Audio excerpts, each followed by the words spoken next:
भगवान हो गया। रुक्मणी जी मन में विचार करती हैं कि भगवान तो सिर्फ मेरे हैं और केवल मुझे चाहते हैं, क्योंकि मैं श्रेष्ठ हूं, राजकन्या हूं, भीष्मक राज की कन्या, और मेरे पिता ने विवाह के बाद में बहुत सारा दहेज भी भेजा है। मैं थोड़ी अच्छे घर की हूं ना, इसलिए कृष्ण मुझे ज्यादा अधिक स्नेह करते। और महाराज ऐसा देवी रुक्मणी के मन में मान आ गया और वो भगवान कैसा जो भक्त के मन की बात ना समझ पाए, भगवान तो अंतर्यामी है। और यद्यपि गृहस्थ जीवन का भी मनोविज्ञान होता है कि आप जब किसी के साथ वर्षों से रहते हैं तो उसके चेहरे की भाव भंगिमा और उसके शब्दों के उच्चारण से महाराज आगे और पीछे का अनुमान लगा लेता है। ये गृहस्थ जीवन का मनोविज्ञान है। आप सब लोग अनुभवी लोग हैं। भगवान श्री कृष्ण समझ गए। भगवान ने कहा कि देवी, आपसे तो शिशुपाल जैसे राजकुमार विवाह करने के लिए तैयार थे, फिर आपने हमें चिट्ठी क्यों लिखी? और मैं तो, अगर तुमने मुझे राजा समझ करके मेरे साथ विवाह किया हो तो मैं तो राजा भी नहीं, क्योंकि द्वारिका के राजा तो बलदाऊ जी हैं, बड़े भैया, मैं तो उनका सेवक हूं। और महाराज, अगर तुमने मुझसे इसलिए विवाह किया हो कि मैं पराक्रमी हूं, मुझमें शौर्य है, तो ऐसा भी नहीं है। जरासंध ने मथुरा में आक्रमण किया तो उसके डर के कारण मैं समुद्र में आकर के शरण ले ली और यहां टापू पे मैंने द्वारिका बना ली। तो मैं पराक्रमी भी नहीं हूं, वीर भी नहीं। और अगर तुमने मेरे सौंदर्य को देख करके मुझसे विवाह किया हो तो मैं तो सुंदर भी नहीं हूं, मैं सुंदर भी नहीं हूं। मुझे तो लोग कलुआ कनुआ कनुआ कहकर के ब्रजवासी पुकारते हैं। मेरा नाम ही श्याम है। और अगर तुमने मेरे कुल खानदान को देख करके विवाह किया हो तो मेरी तो जाति भी पक्की नहीं। कुछ लोग मुझे यादवों का पुत्र कहते हैं, कुछ लोग महाराज क्षत्रियों का पुत्र कहते हैं। वसुदेव जी महाराज सूरसेन क्षत्रिय थे, सूरसेन के वसुदेव जी क्षत्रिय थे और नंद बाबा यादव थे, ग्वालिया थे। इसलिए कुछ लोग मुझे नंद का बेटा मानते हैं, मेरा तो बाप भी पक्का नहीं। कुछ लोग मुझे नंद का बेटा मानते हैं, कुछ लोग मुझे वसुदेव का बेटा मानते हैं, और यहाँ तक कि लोगों का बाप पक्का हो या ना हो, लेकिन माँ पक्की होती है। मेरी तो माँ भी पक्की नहीं। कुछ लोग मुझे यशोदा नंदन कहते हैं, कुछ लोग मुझे देवकी नंदन कहते हैं।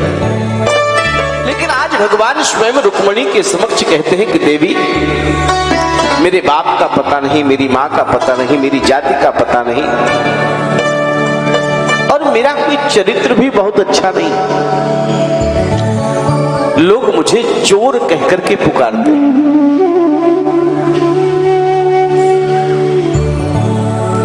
ब्रजे बसंतम नवनीत चौरम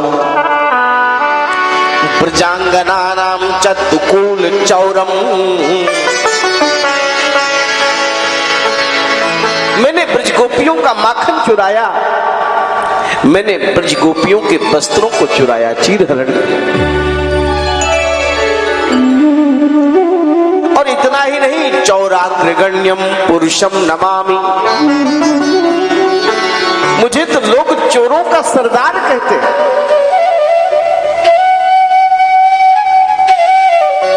इसलिए मैं ठीक आदमी नहीं।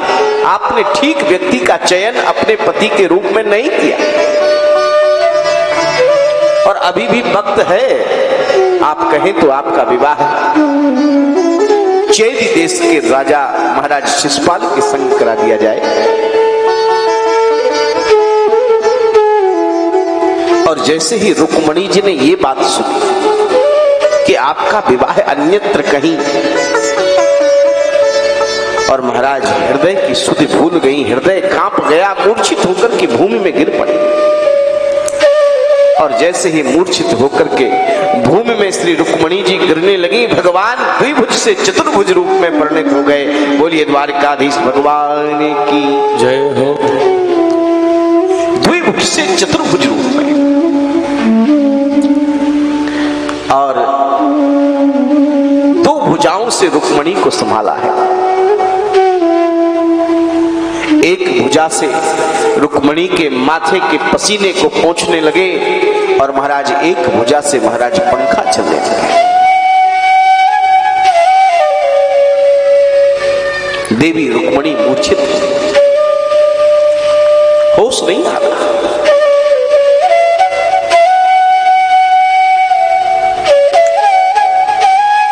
नीम हकीम वैद्यों का इलाज कराया गया है, होश नहीं आया। क्योंकि रुक्मणी जी को बीमारी कौन सी है? ये वो बीमारी नहीं जो वैद्य से ठीक हो जाए।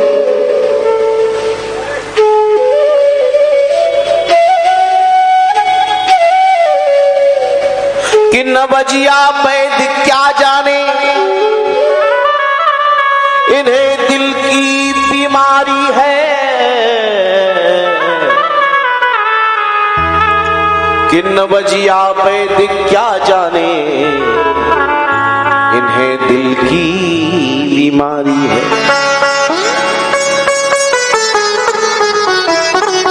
रुक्मणी जी के कान में धीरे से जाकर के भगवान श्री कृष्ण ने कहा कि देवी, मैं तो मस्खरी कर रहा था, मैं तुम्हारा त्याग करने वाला थोड़ी हूं। और जैसे ही कान में ये बात कही तो रुक्मणी जी को पुनः होश आ गया। क्षमा।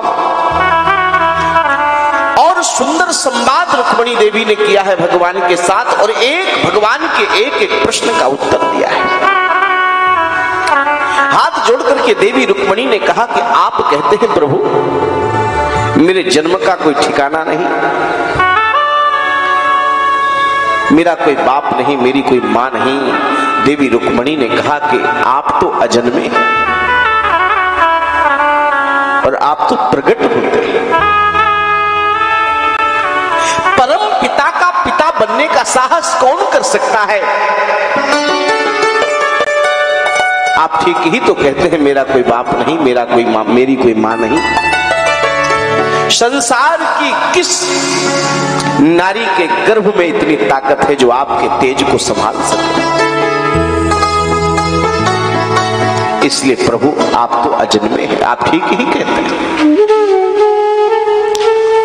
और आप कहते हैं कि हमारी कोई जाति पक्की नहीं है, हम तो ग्वाले हैं, गाय चराते हैं। आप ठीक ही कहते हैं। आप तो गोपाल हैं, और इस शरीर में जो इंद्रियां हैं इनको गो कहते हैं। गो गोचर जहां लग मन जाई। और आप इन इंद्रियों के पालन करता है, क्योंकि ब्रह्म तत्व के रूप में, आत्म तत्व के रूप में शरीर में आप स्थित हैं।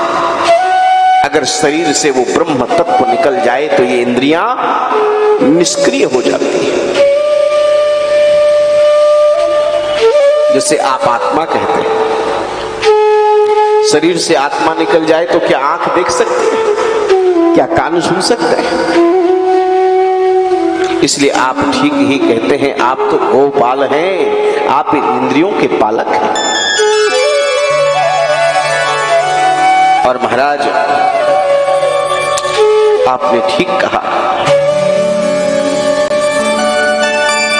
कि आपने कहा कि मैं जरासंध के भय से भाग करके समुद्र में निवास करता हूं। आपने ठीक कहा। महाराज आप अहंकारियों की पकड़ में नहीं आते।